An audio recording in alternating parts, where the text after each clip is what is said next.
Professor, I think what's really unusual here is if we go back to last summer, we saw the United States did in fact launch a military attack against Iran. We had a very precise military operation. Some fighter jets came in, they bombed the nuclear facility. Now, over the past 12 months, we've heard multiple times Donald Trump repeating that the United States has obliterated Iran's nuclear capability, that it was such an amazing accomplishment from the U.S. military. I mean, this is a talking point repeated over and over again from the Trump administration. Why are we doing this again if we've already destroyed their nuclear capabilities? Is this just another lie from Donald Trump? Has he just been exposed, or did last summer's campaign really not do anything? He lies nonstop. There's nothing that comes out of his rambling mouth that makes sense. And when he said last summer, we've destroyed this in the greatest mission in the history of the world, or maybe it's the universe, this was absurd, tragic. Where do we start? Well, first of all, Iran does not want a nuclear weapon. And if we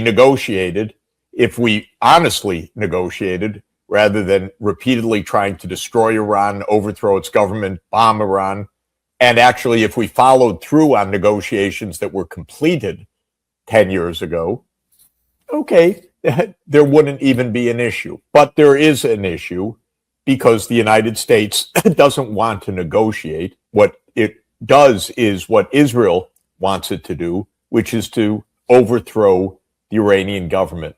Well, not so simple. Iran is a country of more than 90 million people. And the idea that the United States says, you're gone, and they're gone is completely delusional of a delusional Israeli government and a delusional U.S. that is somehow in thrall to the Israeli government. When they bombed last summer, what could it do? What did it really do? It may have damaged a site or two, but Iran has enriched nuclear material, not a bomb, but it has enriched uranium. Why, by the way? Well, it was abiding by strict limits until Donald Trump ripped up the agreement in 2018. Then it started to inch up a little bit above those agreements to say, aren't you going to come back and actually honor what you promised? And then Israel absolutely recklessly attacked Iran at its Natanz nuclear site. And so Iran ratcheted up its enrichment. And then we, because we're just nonstop propaganda, say, oh, you see what the Iranians are doing. Not what Israel's doing, attacking, assassinating Iranians, threatening, not what the United States is doing, ripping up agreements that have already been negotiated. No, if Iran does anything in response to say, you shouldn't do that, oh, you see how evil they are. It's a game. It's a propaganda game, because the real idea here is that Israel wants military hegemony over the Middle East. The roughly 10 million people in Israel want, or their government leaders, who are nasty people, want military hegemony over hundreds of millions of people in the Middle East. And they expect the United States to deliver that. And our Congress is completely sold out to this. So when Trump mentions Iran in the State of the Union, the Congress on both sides, the Republicans and the Democrats, stand up and cheer because they want to make sure those campaign contributions come in. And so this is what's going on. No, he did not destroy a capacity that Iran doesn't want, but bombing it for a few days didn't destroy it at all. When they did that, it was a cheat because, by the way, if one recalls, we were in negotiations last summer about the same issue. And we were supposed to go to the 6th round of negotiations, which the U.S. negotiators had characterized as positive. And this was supposed to take place in Oman. I think it was June 15, 2025, if I remember the date correctly. And on June 12, just before the next round of negotiations, Israel goes to bomb them. And the United States says, that's great. We'll come in and we'll join you in the bombing. I can't use the words I'd like to use on your show. This is so dangerous, reckless, and incoherent. It's just hard to know where to start on this. This is our lives. This is the planet on the line. And this is absolutely, it's not even, juvenile doesn't even put the right words on it.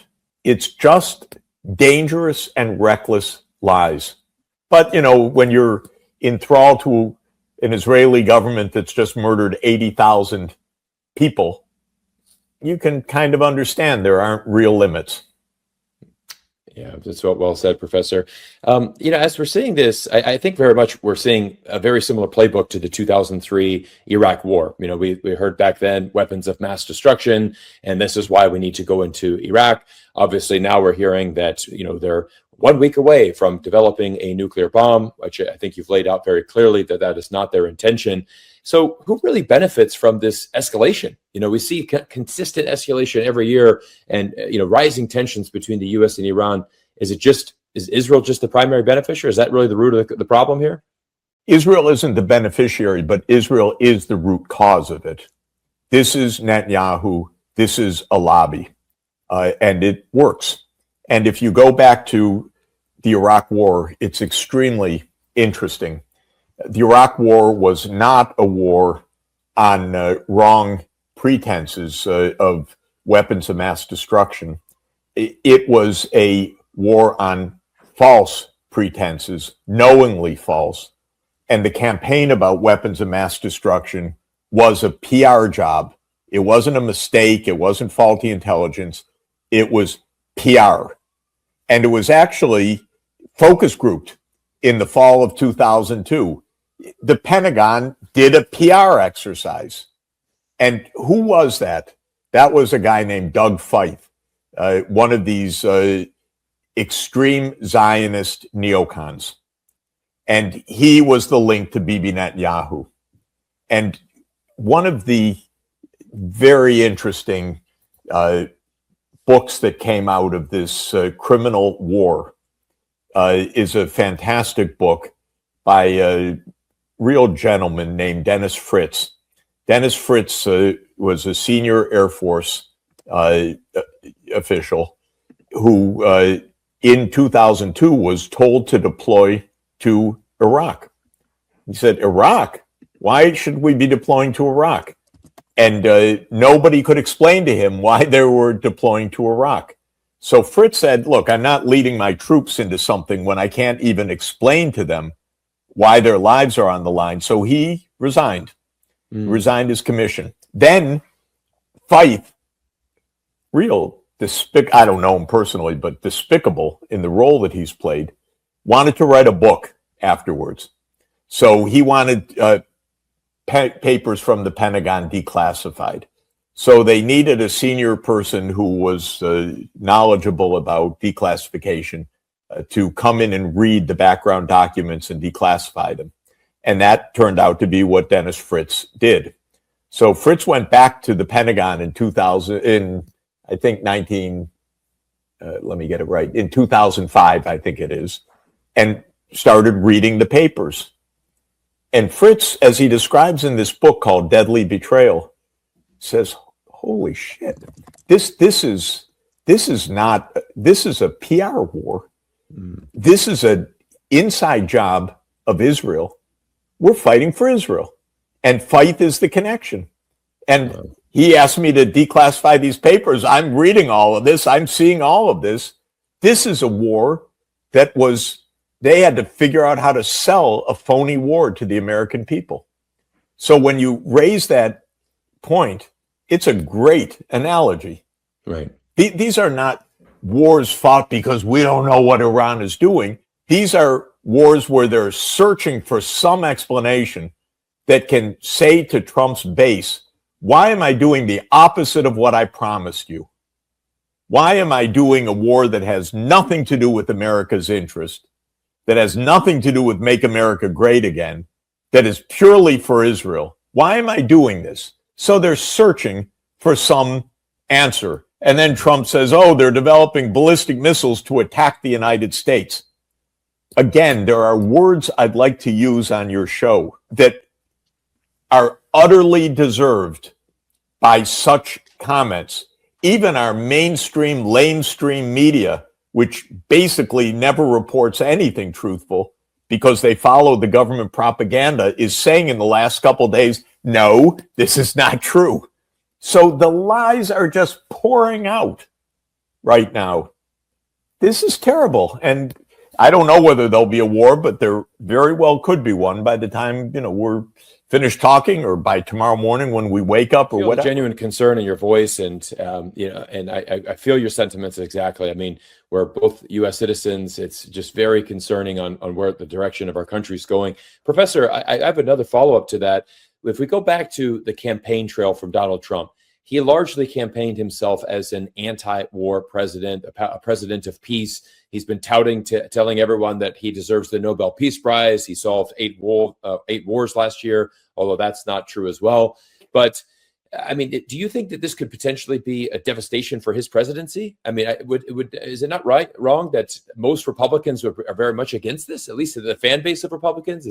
Would this be the end of MAGA if he were to go to this length and actually start a war?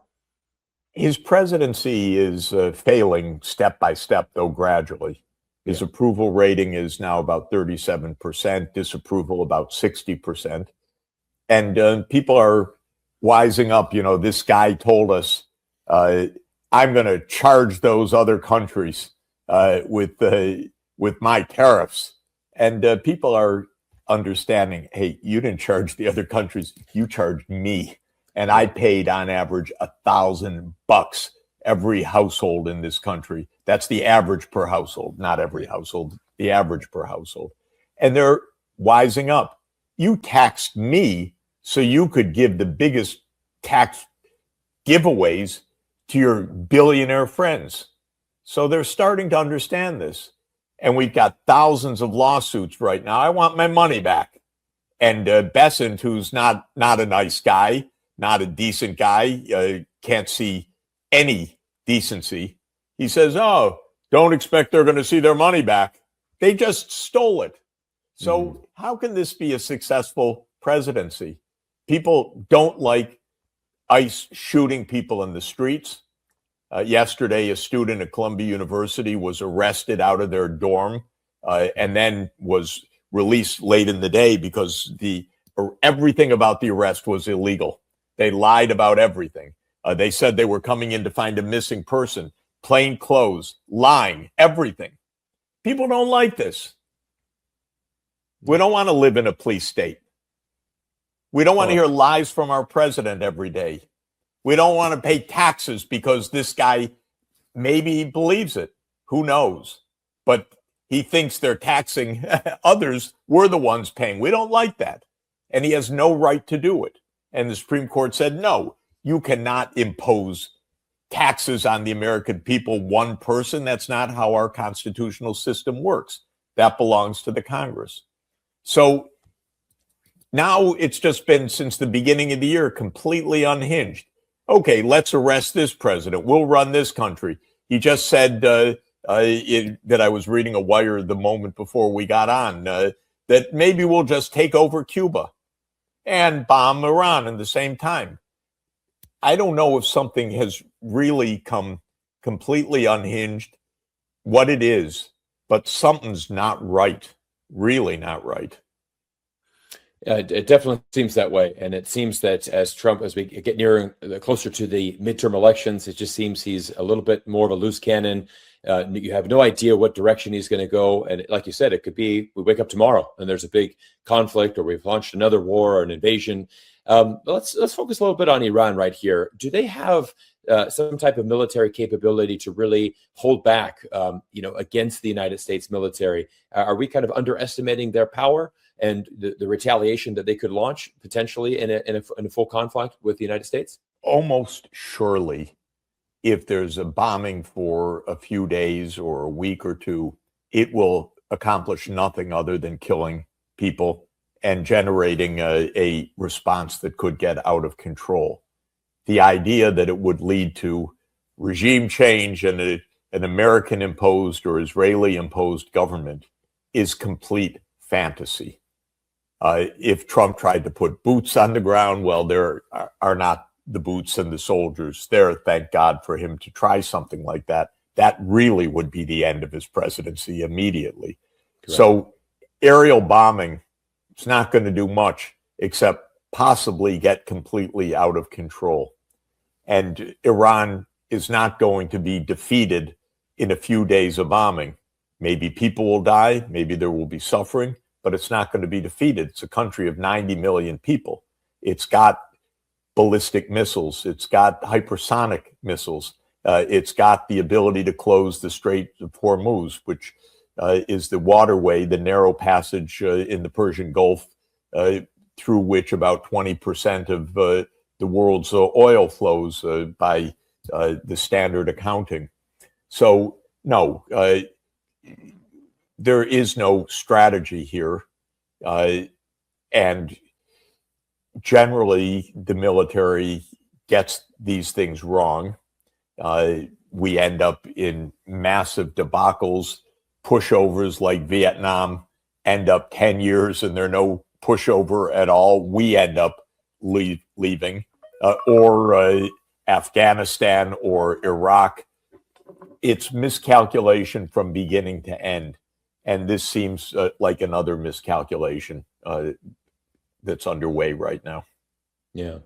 Let's talk about Iran and their alliances and their potential allies here. Would we really look at Iran as fully in the BRICS, China, Russia camp? Or is that an overstatement there? What are your thoughts on? Well, they are in the BRICS. The BRICS means the grouping that includes Brazil, Russia, India, China, South Africa, Egypt, Ethiopia, United Arab Emirates, Iran, and Indonesia. And by some count, Saudi Arabia, not so clear. But 10 or 11 countries, by the way, nearly half of the world population, just to mention. And absolutely, Iran is in the BRICS. And Iran is backed by China and Russia. And both Chinese and Russian leaders have been telling the United States, don't do this. It's not good for you. This will not play well. This will not go down well. So absolutely, Iran would be supported militarily. I don't think Russia and China are going to join a war, but I think that they're going to give support to Iran. And the military power that the United States has apparently is good for a couple of weeks or a few weeks of bombing. It's not good for a long war. It's not the kind of massing of troops for a long war.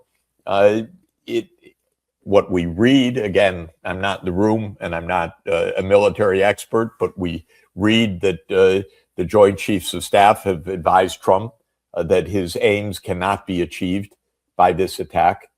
But, when you balance, the American people are completely against it. The top brass of the military is against it. Trump's base is against it. The political advisors to Trump are against it. But Bibi is for it. So the way the American political system works is probably a slam dunk for war.